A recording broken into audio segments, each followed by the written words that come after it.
नमः सिद्धेभ्यः ॐ नमः सिद्धेभ्यः तुभ्यं नमस्ते भुवनार्तिहराय नाथ तुभ्यं नमः क्षितितलामलभूषणाय तुभ्यं नमस्त्रिजगता परमेश्वराय तुभ्यं नमो जिनभवोदधिशोषणाय। जय बोली अहिंसा परमो धर्म की जय जय जय। शासन नायक भगवान महावीर स्वामी की जय जय जय। आचार्य भगवान श्री कुंद कुंद महाराज की जय जय जय। आचार्य गुरुवर्षि विद्यासागर जी महाराज की जय जय जय। प्रमाण सागर जी महाराज की जय जय जय। बोलो परम पूज्य मुनि श्री निर्वेक सागर जी महाराज की।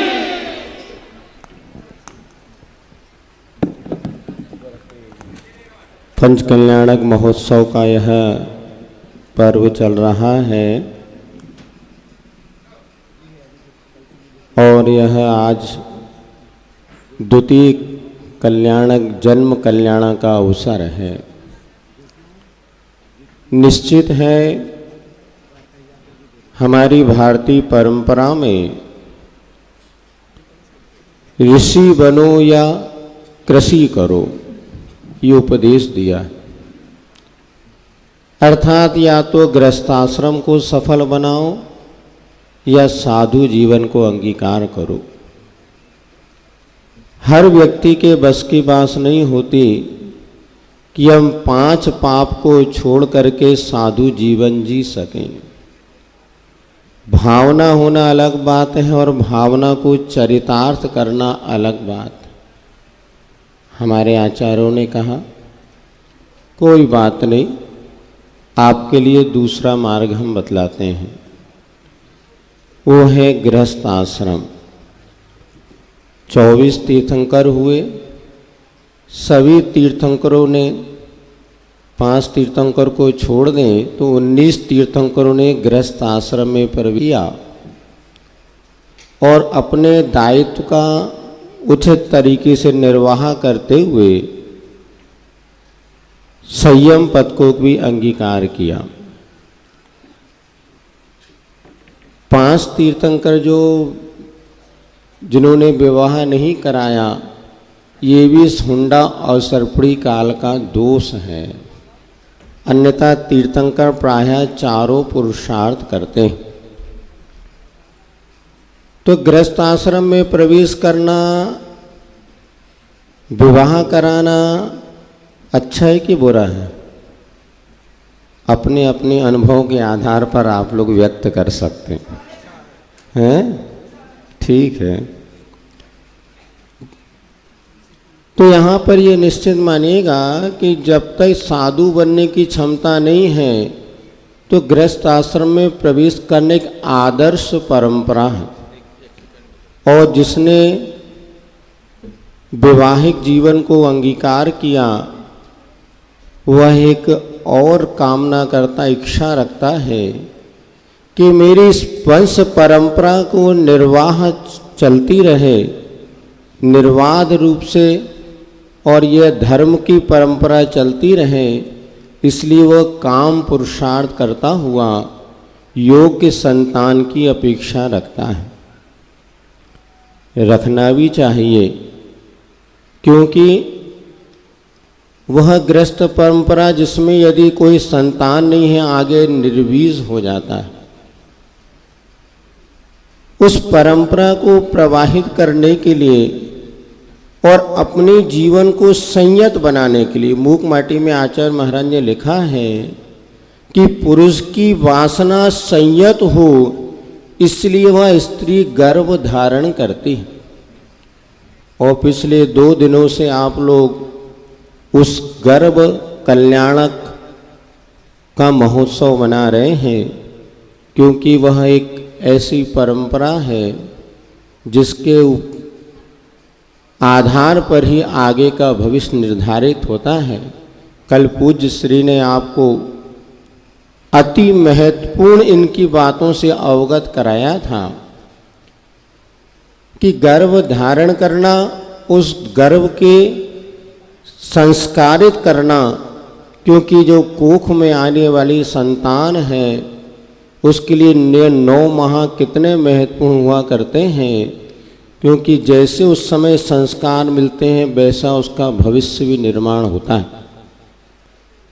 सो यहाँ पर गर्भ में जो बालक आता है उसको संस्कारित करने की अपेक्षा से 2 दिन आपके समक्ष रखें। आज प्रातः काल की बेला से ही वह प्रभु जिनका पुनर्जन्म होने वाला नहीं है, जिसका जन्म हुआ है उसका मरण तो अनिवार्य है। क्या कहा? जिसका जन्म हुआ उसका मरण तो अनिवार्य है, किंतु जिसका मरण हो गया उसका जन्म हो कोई जरूरी। अभी जब प्रभु का निर्वाण होगा, वह निर्वाण भी आयु कर्म की पूर्णता होने पर यह शरीर छूट जाता है, जिसे पंडित मरण कहते हैं। 5 प्रकार के मरणों में पंडित मरण, किंतु उनका पुनः जन्म होने वाला नहीं है। यह जीवन का परम पुरुषार्थ है कि ऐसा जन्म हम धारण करें कि पुनः बार बार जन्म लेना ना पड़े। और वह बालक तो धन्य हो ही गया, लेकिन जिस माँ ने उसको जन्म दिया उस माँ की प्रशंसा करते हुए भी मानतुंग महाराज ने एक काव्य की रचना कर दी। 48 काव्य में जहाँ इधर तीर्थंकरों की प्रभु की स्तुति चल रही है, वहाँ उस माँ की भी प्रशंसा की। स्त्रीणाम शतानि शतसो जनयन्ति पुत्रान् नान्या सुतम तदुपमं जननी प्रसूता सर्वा दिशो ददति भानि सहस्रश्मि प्राचीव दिक् जनित स्फुरदं सुजानम। धन्य है वह माँ जिसने ऐसे पुत्र को जन्म दिया। सभी दिशाएं नक्षत्रों को धारण करती है, किंतु पूर्व दिशा ही वह होती है जो कि सूर्य को जन्म देने वाली। ध्यान रखना कि विवाह करना फिर भी एक पुण्य की बात है। सौभाग्यशाली लिखते ना, वो जब शादी के कार्ड में चिरंजीव और 100 करके लिखते हैं, सौभाग्य कांक्षी, ऐसा सौभाग्यवती फुल फॉर्म उसका सौभाग्यवती, अर्थात ये बहुत भाग्य का या पुण्य का उदय होता है जब अच्छी जोड़ी मिल जाए। लेकिन माता पिता बनना एक साधना है, क्योंकि बहुत कुछ अपना त्याग करना पड़ता है। जिसने माँ ने जब बच्चे को जन्म देती है माँ, और जो पिता बनते हैं बच्चे को जन्म देती, उनकी एक साधना प्रारंभ हो जाती है। अपने सुख को छोड़ना पड़ता है, तब कई बच्चों का लालन पालन होता है। और बच्चे तो वो ही होते हैं जिन्हें हर वक्त बुराइयों से बचाना पड़ता है। आप सोचिए, नहीं बच्चे तो स्वयं बड़े हो जाएंगे। पश्चिमी सभ्यता में बच्चों को जन्म देते हैं, लेकिन देने के बाद पालन पोषण की जिम्मेवारी शायद माता पिता उस तरह से निर्वाह नहीं कर पाते जिस तरह से हमारी भारतीय संस्कृति निर्वाह। अभी मदर डे बनाते हैं, फादर डे बनाते हैं। हमारे यहाँ तो प्रतिदिन माँ बच्चों को अपने हाथ से गरम गरम भोजन बना के खिलाती है। वो बच्चे बहुत सौभाग्यशाली होते हैं जिनको अपने माँ के हाथ का भोजन मिल जाए। एक नीति हमने पढ़ी थी, रास्ता चलना सही चाहे फेर हो, काम करना सही चाहे देर हो, और भोजन करना माँ के हाथ से चाहे जहर हो, और सलाह लेना भाई से चाहे बैर हो। प्रसंग है भोजन करना माँ के हाथ का चाहे। माँ रूखा सूखा भी भोजन अगर बच्चे को कराती है तो बच्चे का शरीर परिपुष्ट होता है। और 4 रोटी नहीं 6 रोटी खाने के बाद भी माँ कहती देखो कुछ खाता तो है नहीं, सूखा सूखा हो रहा है। ये माँ की ममता है। और वही जब बच्चा हॉस्टल में पहुंच जाता है, पहले की माता को राग बहुत होता था, आज की माताएं वैराग ज़्यादा हो गया। पहले 5-5, 7-7 बच्चे होने के बाद भी माँ कभी बच्चों को बाहर नहीं भेजती थी, लेकिन आज की माँ सोचती बस हो गए 2 बहुत है, अब करना क्या। और वो 2 में भी एक चला गया बेंगलोर, एक चला गया पूना, बचे घर में 2 ही भूत। अरंत विहार में देख लेना, बहुत सारे ऐसे बंगले हैं, बड़ी बड़ी कॉलोनी परंपरा पड़ रही है, बच्चे तो हैं किंतु घर में एक भी नहीं है। अब संस्कारों की बात कैसे हम कह सके। कल पूज्य श्री ने आपको बताया था, हम बच्चों को उतनी शिक्षा दें जितने उनके संस्कार सुरक्षित रहें। 80% बच्चे जब पूज्य श्री के संपर्क में आए तो पता चला कि वो अपने संस्कारों को खो चुके हैं। सोचो, विचार करने वाली बात है। जन्म देना उतना महत्वपूर्ण नहीं है, किंतु जन्म के बाद उन बच्चों को संस्कारित करना, प्रत्युत समाज में सर्वप्रथम आगे बैठने योग्य बना देना, ये बहुत महत्वपूर्ण है। आज का यह जन्म कल्याण का महोत्सव, हमने उन तीर्थंकर प्रभु का जन्म महोत्सव बनाया। अब हमारा क्या होगा ये हमें सोचना है, क्योंकि कल भजन में भैया जी गा रहे थे, तेरे 5 हुए कल्याण प्रभु, एक बार मेरा कल्याण। भगवान ने तो बहुत पहले ही भावना भाई थी, लेकिन क्या करें बेबी, तुम्हारा कल्याण नहीं कर पाए। भगवान हमारा कल्याण कर सकते तो हमारा कल्याण कब का हो जाता, किंतु प्रभु 24 तीर्थंकर नहीं, ऐसे कितनी 24 तीर्थंकर हो गए, लेकिन आज तक हमारा कल्याण नहीं हुआ, क्योंकि हमने स्वयं अपने हृदय से अपने कल्याण की भावना नहीं भाई। गुरु और प्रभु कितना कर सकते हैं, हमें उपदेश दे सकते, सूरज आपके द्वारे तक आ सकता है, किंतु अगर दरवाजे को बंद कर लोगे तो सूरज की किरणें भीतर प्रवेश करने वाली नहीं है। आज का दिवस माताओं के लिए है, उन पिता के लिए है जिन्होंने संतान को जन्म दिया, अब उनके संस्कार बचे रहें। इसके लिए सबसे पहला पुरुषार्थ करना कि अभी तक तो हम जब छोटे बच्चे होते हैं फिर भी कुछ उनको अनुकूलता बना देते हैं, जैसे थोड़े से बड़े होते हैं द्रव्य क्षेत्र काल भाव ऐसा परिवर्तन हो जाता है कि चाह करके अपनी कुल परंपरा को सुरक्षित रखना बहुत कठिन होता है। इसीलिए आज जैन समाज एक वो समाज है जहाँ पर कि व्यापार की ही मुख्यता से सारे परिवारों में कार्य होता है। नौकरी करने वाले बहुत कम हैं, किंतु व्यापार से जुड़े हुए व्यक्ति जिस तरह से दान पूजा आदि संस्कारों से जुड़े रहते हैं, इसीलिए अपने आचार्य ने अभी एक आर्य मलेच्छास करके सूत्र जो है तत्वार सूत्र की, उसके ऊपर जब व्याख्यान किया तो आचार्य ने ये कहा कि अपने बच्चों को अपने पारंपरिक व्यवसाय से हम जब जोड़े रखते हैं तो उनको कम श्रम करना पड़ता है और उनको अपने संस्कारों को बचाने में ज़्यादा मेहनत नहीं करनी पड़ती।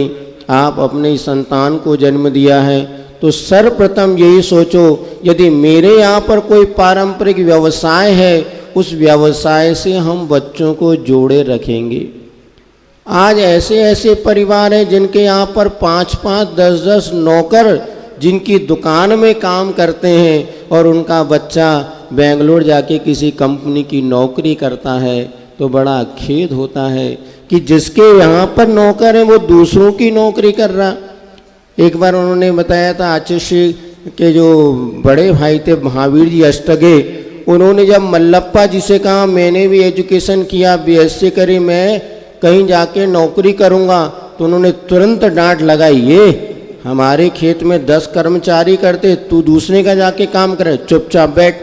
पढ़ लिया तो इसका अर्थ नौकरी करना नहीं होता।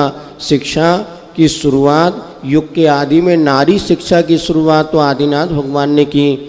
ब्राह्मी और सुंदरी को अंक और लिपि विद्या सिखा करके शिक्षा का प्रारंभ किया था। इसलिए शिक्षा बहुत अनिवार्य है, लेकिन शिक्षा का उद्देश्य मात्र नौकर बनाना नहीं होता। क्या कहा? मात्र नौकरी के लिए शिक्षा नहीं होती, शिक्षा तो अपने आत्म विकास के लिए, चारित्र निर्माण के लिए शिक्षा होती है। आप लोग बच्चों को खूब अच्छा पढ़ाएं, किंतु पढ़ाने के साथ साथ ये जरूर सोचें ये शिक्षा उसके जीवन को उन्नत बनाने का साधन बने। और हमारी जो कुल परंपरा का निर्वाह होने वाला है, जो 3 लक्षण कम से कम होना चाहिए, प्रतिदिन देव दर्शन, पानी छान के पीना और रात्रि में भोजन नहीं करना। दूर दूर जाके जब बच्चे बस जाते हैं, देव दर्शन भी दुर्लभ हो जाते हैं। जब हम बड़े शहरों में जाके देखते हैं तो कई दूरी तय करने के बाद भगवान नहीं मिलते, और विदिशा में इस गली से निकलो तो अरंद वहां तक पहुंचते पहुंचते 10-15 मंदिर। तो देखो कितना सौभाग्य है। सबसे ज्यादा सौभाग्यशाली वो हैं जिनके घर के निकट में मंदिर हुआ करता है। पहला पुरुषार्थ करना दी हमने गृहस्थ आश्रम बसाया है, तो उसने मंदिर के जितने निकट आपका घर होगा, आपको बिना पुरुषार्थ के बच्चे संस्कारित कभी मम्मी पापा आपको दूर नहीं भेजेंगे। जो बच्चे 90-95 लाते ना, उन्हीं को मम्मी पापा ज़्यादा हो जा बेटा बाहर पढ़। यदि अपने को वास्तव में बच्चों का जीवन सुखी बनाना हो, ये परसेंटेज का भी एक माया जाल है, होता कुछ नहीं है। 70% लाने वाला भी डॉक्टर, इंजीनियर, कलेक्टर बन सकता है। आचार्य महाराज ने तो 9वीं कक्षा पास की और उन्होंने आज ऐसे साहित्य की रचना की, 50 लोग उस करके PhD और डॉक्टरेट कर रहे हैं। विश्व भारत का नंबर 1 का धनपति कुबेर जो है गौतम अडानी, माँ 10वीं पढ़ा हुआ है, आज देश का नंबर 1 का धनपति है। इसीलिए मात्र प्रतिशत की ओर ना दे करके बच्चों को पाठशाला भेजें, संस्कारवान बनाएं। 60% भी लाने वाला बच्चा यदि योग्यता है तो कलेक्टर और बड़े से बड़े पोस्ट को प्राप्त कर सकता है। माताओं का बहुत ज़्यादा प्रेशर रहता है कि बेटा इतने % लाना, क्योंकि पड़ोस के बच्चे ने इतने % लाए। समस्या अपने बच्चे की चिंता नहीं है, पड़ोस ने जो लाया ना उससे कम नहीं आना चाहिए। इस प्रतिस्पर्धा की शुरुआत जब माता पिता बच्चों के जीवन में कर देते हैं, आगे उनका जीवन दुखी बनता चला जाता है। आपने संतान को जन्म दिया, उसका जीवन सुखी बने, इसलिए बच्चों को प्रतिस्पर्धा से बनाएं और सम्यक दर्शन, ज्ञान, चारित्र से उनको जोड़ते हुए उनका जीवन उज्जवल बनाएंगे। इसी मंगल भावना के साथ बोलिए आचार्य गुरु श्री विद्यासागर जी महाराज की। नमो आयरियानो।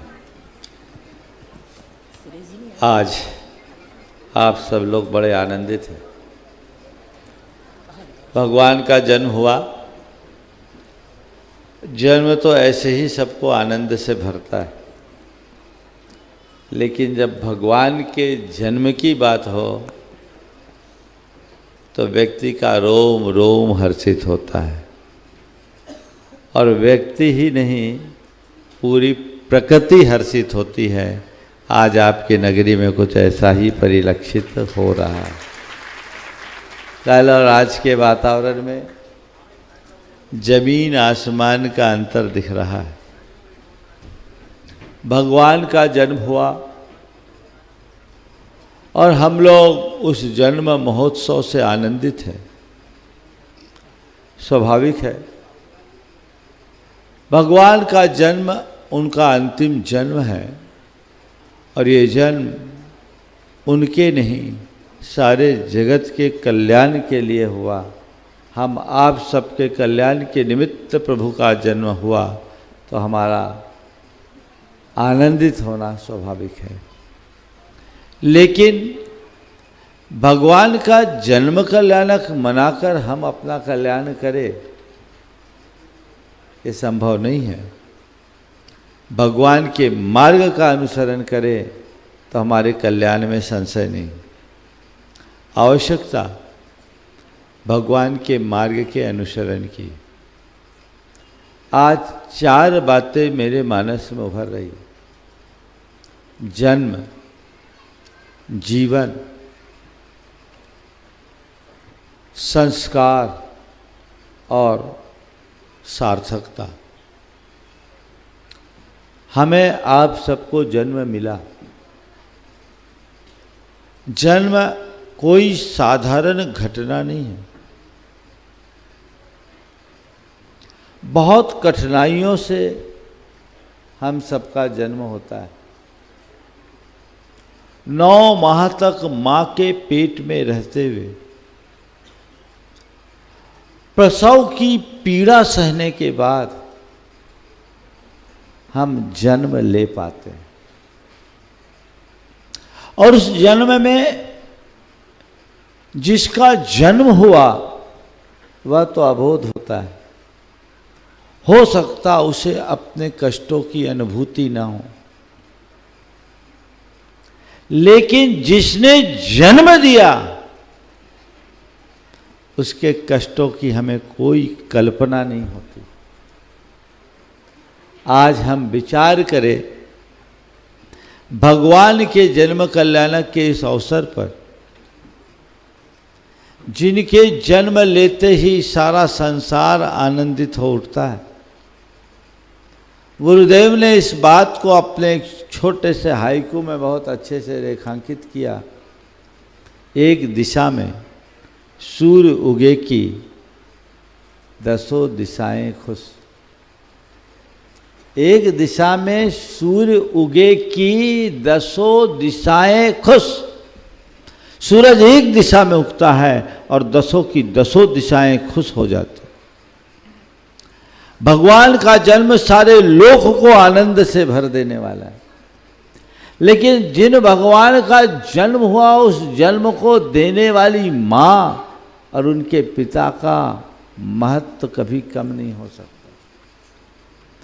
अगर भगवान को जन्म देने वाली माँ नहीं होती, उनके पिता नहीं होते, तो क्या आज हमें भगवान के दर्शन होते हैं?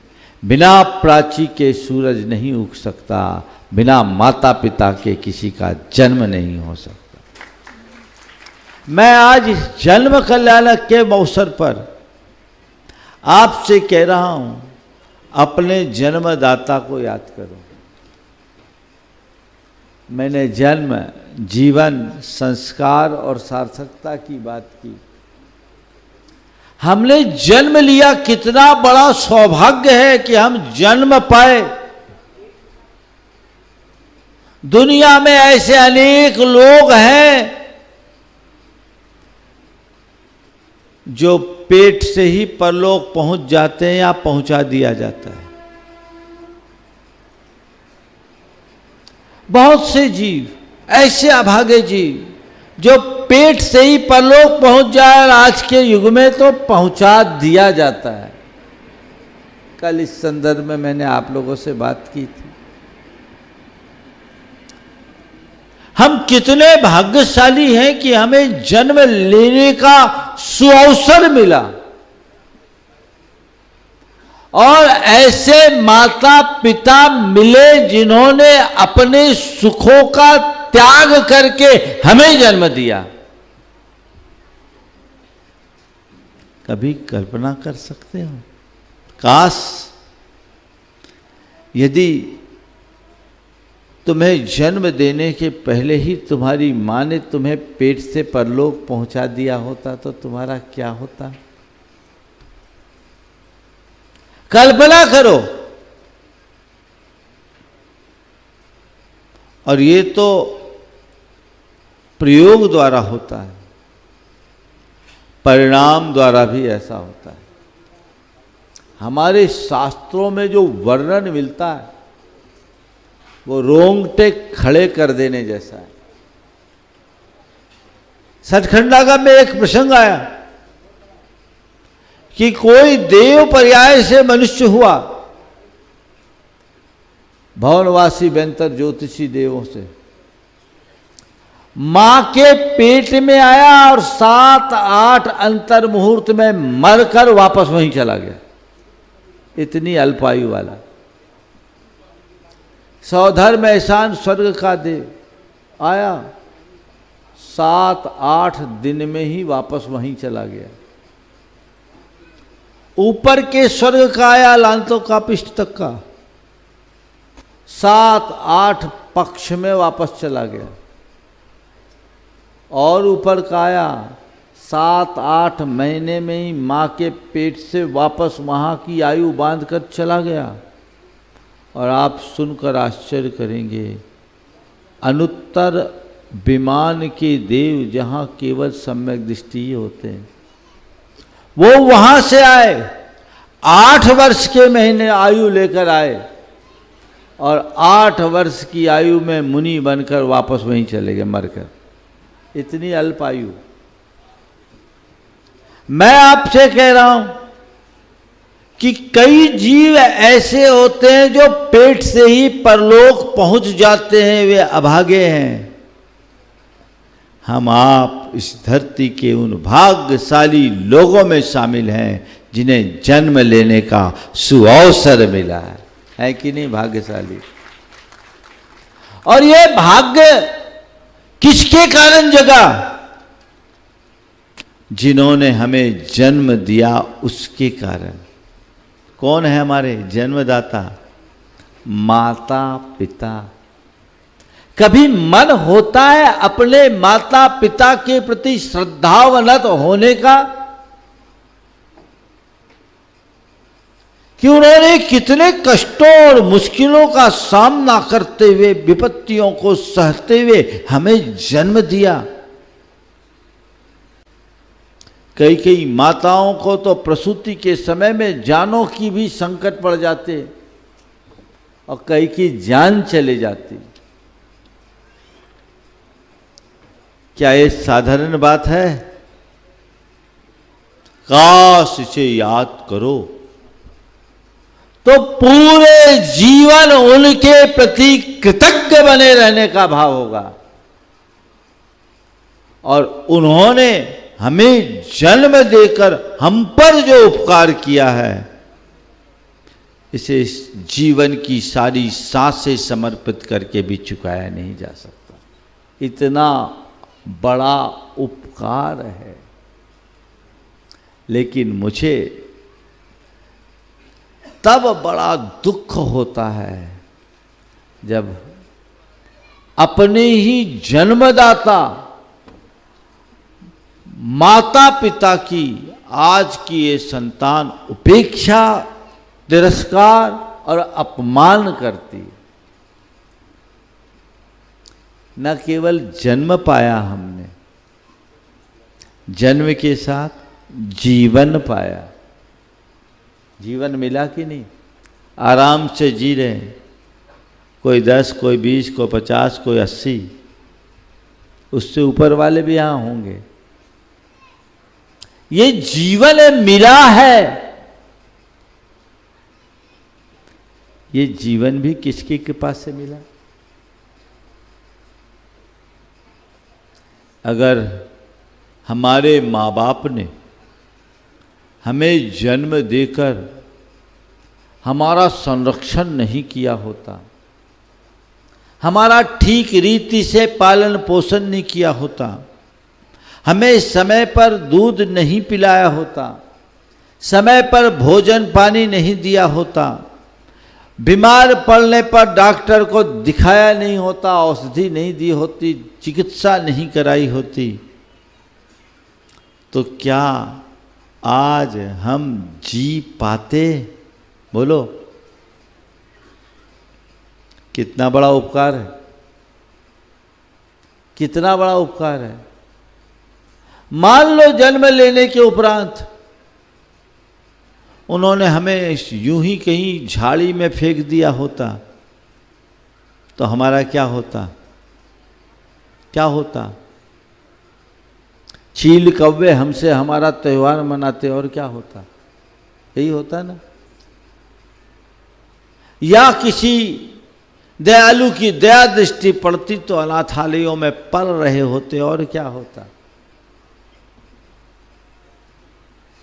कितना बड़ा उपकार है उनका कि उन्होंने हमें न केवल जन्म दिया अपितु पालन पोषण करके हमें जीवन दिया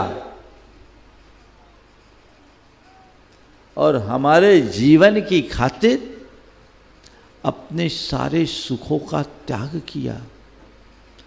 खुद गीले में सोकर हमें सूखे में सुलाया। कभी कल्पना करते हो कितना कठिन कष्ट सहा उनने और कितनी कठिनाइयों से हमें पाला है। आज जब कोई नव दंपति अपने बच्चों को लेकर मेरे पास आते हैं ना, तो मैं तो उनसे यही कहता हूँ, इस बच्चे को पालते समय एक ही बात सोचना कि मेरे माँ बाप ने मुझे कितनी कठिनाइयों से पाला होगा, कितनी कठिनाइयों से पाला होगा। काश हम इस बात को समझें। तो हमारे जीवन दाता कौन है? बोलो थोड़ा जोर से। अभी जन्म कल्याणक में आपने देखा, भगवान के जन्म कल्याणक में इंद्र आया और भगवान के माँ बाप का सत्कार किया। क्यों किया? क्यों किया? मतलब तो भगवान से था, लेकिन माता पिता ना हो तो भगवान कहाँ से आएंगे? माँ ना हो तो बेटा कैसे आएगा? अगर मरु देवी ना हो तो नाभि राय कहाँ से आएंगे? ये बहुत बड़े गौरव की बात है। इसीलिए हमारे यहाँ कहते हैं, नारी तो नारायण की जननी है, माँ के बिना भगवान भी जन्म नहीं ले सकते। जीवन दिया, कितना बड़ा उपकार, और जीवन ही नहीं दिया। पैदा करके अगर हमें म्युनिसिपैलिटी के भरोसे छोड़ दिए होते तो क्या होता? हमें ठीक से पढ़ाया लिखाया नहीं होता तो हमारा क्या होता? हमें अच्छे संस्कार नहीं दिए होते तो क्या होता? बोलो क्या होता? आवारा, अपराधी, लुच्चा, लफंगा बनकर फिरते रहते, मवाली बनकर फिरते रहते, और क्या होता? बोलो। आज एक सभ्य नागरिक की भांति आप जी रहे हो। यहां तक पहुंचने में कौन कारण है? किसका उपकार है? किसका उपकार है? माता पिता का है। तो जिनने जन्म दिया, जिनने जीवन दिया, जिनने संस्कार दिया, ऐसे जन्मदाता, जीवनदाता, संस्कारदाता को याद करना ही इस जन्म कल्याणक को मनाने की सार्थकता है। उन्हें याद करो, उनकी प्रति कृतज्ञता का भाव रखो। लेकिन क्या बताऊं, बड़े दुख के साथ कहना पड़ता है कि आज की संतान अपने माता पिता की घोर उपेक्षा करने लगी है। घोर उपेक्षा, तिरस्कार, अपमान, और ऐसी ऐसी घटनाएं आए दिन देखने और सुनने को मिलने लगी है, रूह कांप जाती है। एक तरफ लोग बड़े बड़े धार्मिक समारोहों में बढ़ चढ़ करके हिस्सा ले लेते हैं, समाज में अपना ऊंचा स्थान बना लेते हैं, और दूसरी ओर अपने ही जन्मदाता जीवनदाता का जब तिरस्कार करते हैं तो मन मर्माहत हो उठता है। और ये भी एक विडंबना है, देश में वृद्धाश्रमों की संख्या दिनों दिन बढ़ रही है, और उन वृद्धाश्रमों में पढ़े लिखे संभ्रांत परिवारों के माँ बाप ज़्यादा हैं, गैर पढ़े लिखे अनपढ़ और गरीब लोगों के नहीं। यह एक बहुत बड़ा यक्ष प्रश्न है। हम किस दिशा में जा रहे हैं? जो मनुष्य इतना निष्ठुर और संवेदनहीन होगा वो कभी धर्मी नहीं हो सकता। जैसे सूखी धरती पर बोया गया बीज कभी नहीं पनपता, वैसे ही संवेदनहीन मनुष्य के हृदय में धर्म का अंकुर नहीं होता। जो अपने माँ बाप के प्रति संवेदनहीन है वो औरों के प्रति संवेदना क्या रखेगा? अपने अंतरंग में ऐसी संवेदना जगानी चाहिए। मैं आज 2-3 उदाहरण आप सबके बीच रखना चाहता हूँ। आज की संतान कैसी अपने ही जन्मदाता जीवन दाता और संस्कार दाता के प्रति कितना क्रूर व्यवहार कर सकते हैं। मैं सम्मेद शिखर जी में था, एक माता मेरे पास आई और उसने कहा, महाराज श्री मुझे कुछ दान करना। मैंने कहा जो करना है कार्यालय में जाकर के दे आओ। नहीं महाराज, मुझे आपके ही समक्ष क्या करना है। बोले महाराज हमें यहाँ 11 लाख रुपए देने। उस महिला की शक्ल देख के,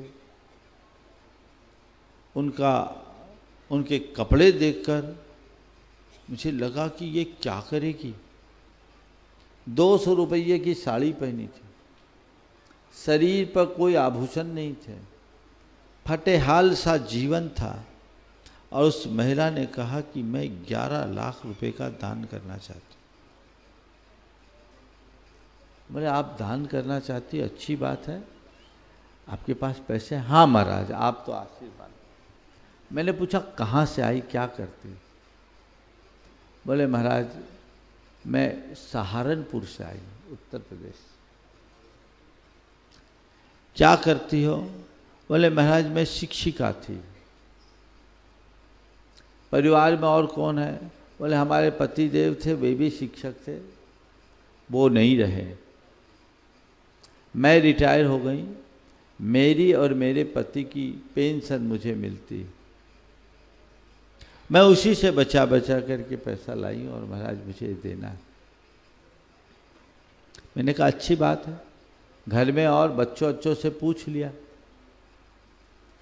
बच्चों का नाम सुनते ही आंखों से टप टप आंसू की धार बहने लगी।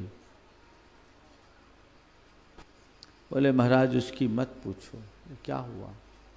बोला महाराज मेरा एक ही बेटा था, मैंने उसे पढ़ाया लिखाया, वो IIT पास आउट हुआ और महाराज अमेरिका में एक अच्छी कंपनी में उसे जॉब लगी।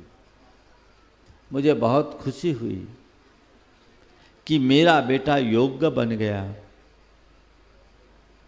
अब ये आगे बढ़ेगा, इसका जीवन भी सुखी होगा, मेरा जीवन भी सुखी होगा। पर महाराज थोड़े दिन बाद जब मैंने उसकी शादी की, शादी करने के बाद बेटे ने कहा कि मुझे अपनी कंपनी डालनी है, मुझे पैसों की ज़रूरत है। महाराज बेटे ने कहा तो मैंने अपने और अपने पति की जितनी संचित निधि थी सब उसे दे दिया कि किसी प्रकार बेटा खुशहाल हो। सारा पैसा, सारा FDs वगैरह दे दिए, अपने PF के पैसे जो थे मिले थे, GPF सब दे दिए। महाराज हमें और कोई जरूरत नहीं थी, बेटा है ठीक।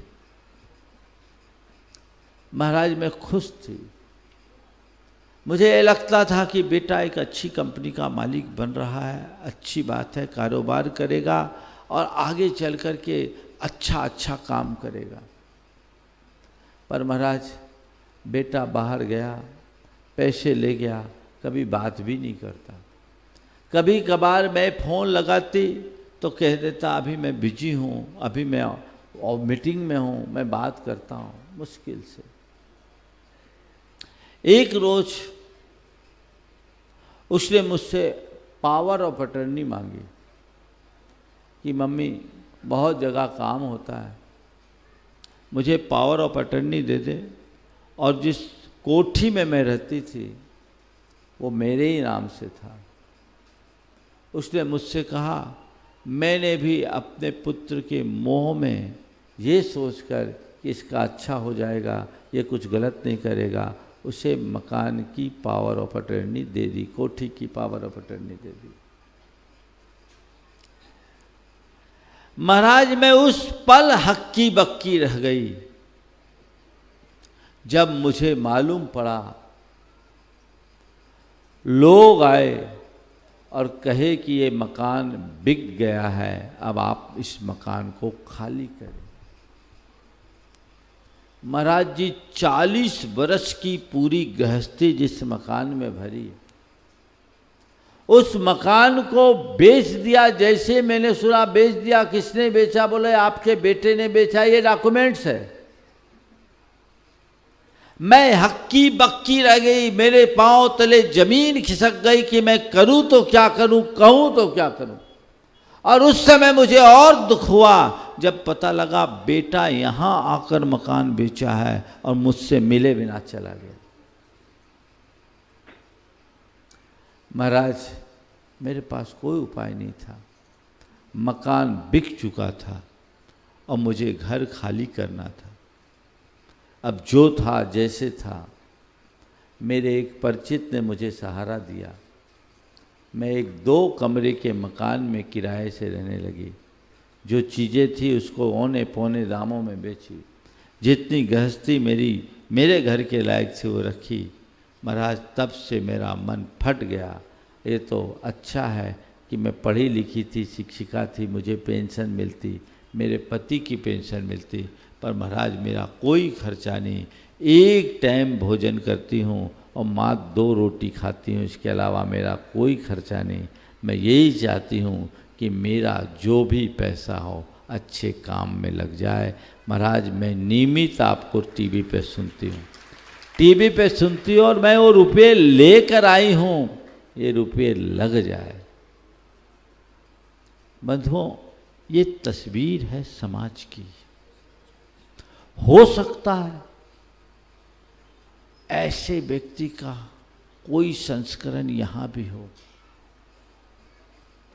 तुम्हारे बीच भी हो, तुम्हारे भीतर भी ऐसा बेटा हो।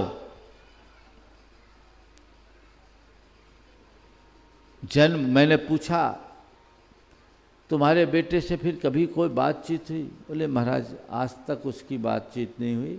आप तो आशीर्वाद दो, वो जहाँ रहे खुश रहे, और आप मुझे आशीर्वाद दो कि मैं मोक्ष मार्ग में आगे बढ़ूं, संलेखना पूर्वक अपना सुधार कर सकूं। अब मेरे मन में किसी के प्रति न कोई शिकायत है न मोह। क्या दशा है! पैसे की ही प्रमुखता आजकल मिलने लगी है, बाकी बातों को सब लोग गौण करने लगे। उसका ये कुपरिणाम सामने। अगर मैं घटनाएं सुनाऊं तो बहुत सुना सकता हूं। आए दिन ऐसी घटनाएं होती है। हो सकता आपके बीच भी कोई ऐसा व्यक्ति होगा जो ऐसी परिस्थितियों को भुगत रहा होगा, लेकिन मैं केवल आपसे इतना ही कहना चाहता हूं, भगवान के जन्म कल्याणक के दिन पहली बात जन्मदाता, जीवनदाता और संस्कार दाता को याद करो। जन्म और जीवन की दुर्लभता को समझते हुए अपने संस्कारों की वृद्धि करो। जन्मदाता, जीवनदाता, संस्कार दाता को हमेशा याद करो, उनके प्रति कृतज्ञता रखो। जितना बन पड़े उनकी सेवा शुश्रूषा से अपने उनको प्रसन्न करो, क्योंकि उनके उपकारों को कभी पूरा नहीं किया जा सकता। ऐसा लिखा गया है कि इस धरती के समस्त रचकन और समुद्र के सारे जलकन को भी एकत्रित कर दिया जाए तो माता पिता के उपकार को कभी पूरा नहीं किया जा सकता। फिर भी यदि करना चाहते हो तो 4 उपायों से माता पिता के उपकारों को पूरा कर सकते हो। पहला, अपनी सेवा से उन्हें प्रसन्न रखकर। जो भी हो, अपने जीवन की जितनी भी उपलब्धियां हैं उनका श्रेय उन्हें दो। कुछ भी उपलब्धि हो तो सबसे पहले उन्हें बताओ कि ये आपकी कृपा से मुझे मिला, ये आपकी ही है, क्योंकि मैं आपका हूं। माता पिता को तब बड़ी तकलीफ होती है कि बेटा कुछ उपलब्धि पाता है और उसे उसकी सूचना गांव देता है। बेटे को फुर्सत नहीं कि माँ बाप को बता पाए, नहीं। तुम्हारा कर्तव्य है, तुम कितने भी ऊंचे मुकाम पर क्यों ना पहुंच जाओ, सबसे पहले माता पिता को उसका श्रेय दो। हमारे प्रधानमंत्री नरेंद्र मोदी जी ने एक कितना उत्कृष्ट उदाहरण प्रस्तुत किया। जो व्यक्ति वर्षों से घर से बाहर रहा और प्रधानमंत्री के पद को प्राप्त कर लिया, लेकिन अंतिम सांस तक अपनी माँ को नहीं भूला। ये आदर्श है। अपनी सेवा से प्रसन्न रखकर, नंबर 1। नंबर 2, उनकी कीर्ति को बढ़ाकर, उनके यश को बढ़ाकर अपने जीवन में ऐसा कुछ करो जो माता पिता के सुयश को बढ़ा सके। उनके यश, उनकी प्रतिष्ठा के लिए जितना अच्छा कर सको करो। उनने मुझे बहुत कुछ दिया, अब मैं उनके लिए जो कर सकूं करो। तीसरी बात, उनके आध्यात्मिक उन्नति में सहायक बनकर, उनकी आध्यात्मिक उन्नति में सहायक बनो, उनके कल्याण का रास्ता बनाओ। तो अपनी सेवा से प्रसन्न रखकर, उनकी कीर्ति को बढ़ाकर, उनकी आध्यात्मिक उन्नति में सहायक बनकर और अपनी उपलब्धियों का श्रेय उन्हें प्रदान कर माता पिता के उपकारों को कुछ अंशों में पूरा किया जा सकता है, सब अंश में नहीं। यह आज आप रखे तो जन्म कल्याणक के दिन जन्मदाता, जीवनदाता, संस्कारदाता को याद करो, जन्म की दुर्लभता को याद करो, जीवन की दुर्लभता को याद करो और संस्कारों की दुर्लभता को याद करते हुए अपने संस्कारों को पुष्ट करो, संस्कारों के प्रवाह को आगे बढ़ाओ। तीसरी बात, जो संस्कार मुझे मिले हैं ये संस्कार आगे भी फलीभूत होते रहे। कब फलीभूत होगा? जब मैं उन्हें अपने जीवन में जीवंत रखूंगा। आपके संस्कार ही आपकी पीढ़ियों का में आएंगे, पीढ़ियां अनुकरण करती। मेरे संपर्क में एक सज्जन है जो आज 75 साल के हो गए, उनका बेटा 50 साल का है। वो बोलते हैं, महाराज मेरा बेटा ऐसा है कि कभी घर पर रहे और मेरे पैर न दबाए, मेरे पैर में मोनोड्रम न लगाए, पैर फटे हुए रहते, मालिश ना करे तब तक वो सोता नहीं, सोता नहीं, ऐसा कोई दिन नहीं होता। और बोला, महाराज मुझे तो प्रसन्नता होती, लेकिन मुझे तब और प्रसन्नता होती कि मेरे बेटे का अनुकरण उसके बच्चे करते हैं। जो काम मेरा बेटा मेरे साथ करता है, बच्चे उसके साथ करते हैं। संस्कारों के प्रवाह को आगे बढ़ाने का संकल्प लीजिए, तब आप अपने जीवन को सार्थक बना पाओगे। जीवन को सार्थक बनाना है, यूं ही व्यर्थ करोगे तो सार्थक नहीं होगा। सही मार्ग पे आगे बढ़ो, जन्म की दुर्लभता को समझो, जीवन की दुर्लभता को समझो, संस्कार के प्रवाह को आगे बढ़ाओ और जीवन की नश्वरता को समझते हुए कल्याण के मार्ग में लगकर अपने जीवन को सफल और सार्थक बनाओ। आज हम देख रहे हैं भगवान ने जन्म लिया है, जीवन जिएंगे, संस्कारों को पुष्ट करेंगे और कल अपने आंखों से देखेंगे अपने जीवन को सफल बनाने के लिए वे दीक्षा धारण करेंगे। जीवन का उद्धार उसी में है। जीवन की सार्थकता किस में है? भवस्य सारम किम, इस जीवन का सार क्या है? किल व्रत धारणम, व्रतों को धारण करना, दीक्षा को अंगीकार करना, संयम के पथ पर चलना ही जीवन का सार है जो हमें अपने जीवन में उतारना चाहिए। यदि ये बातें हमारे जीवन में घटित हो गई तो हमारा ये पंच कल्याणक मनाना सार्थक होगा। हम अपने जीवन में उन बातों को घटित करें और जीवन की दिशा दशा परिवर्तित करें। अभी आप भगवान का जन्म कल्याणक महोत्सव पूरे उत्साह के साथ संपन्न करेंगे।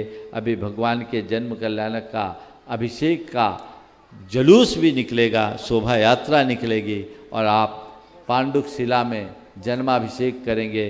और आज मौसम भी आप पर मेहरबान हो गया है। प्रकृति भी प्रफुल्लित है, इसलिए पूरे उत्साह के साथ आप इसका आनंद लीजिए और अपने जीवन को धन्य कीजिए। समय आप सबका हो गया है, इसलिए मैं यहीं पर विराम ले रहा हूँ। आपके शेष कार्यक्रम समय पर पूरे हों। बोलिए अहिंसा परमो धर्म की।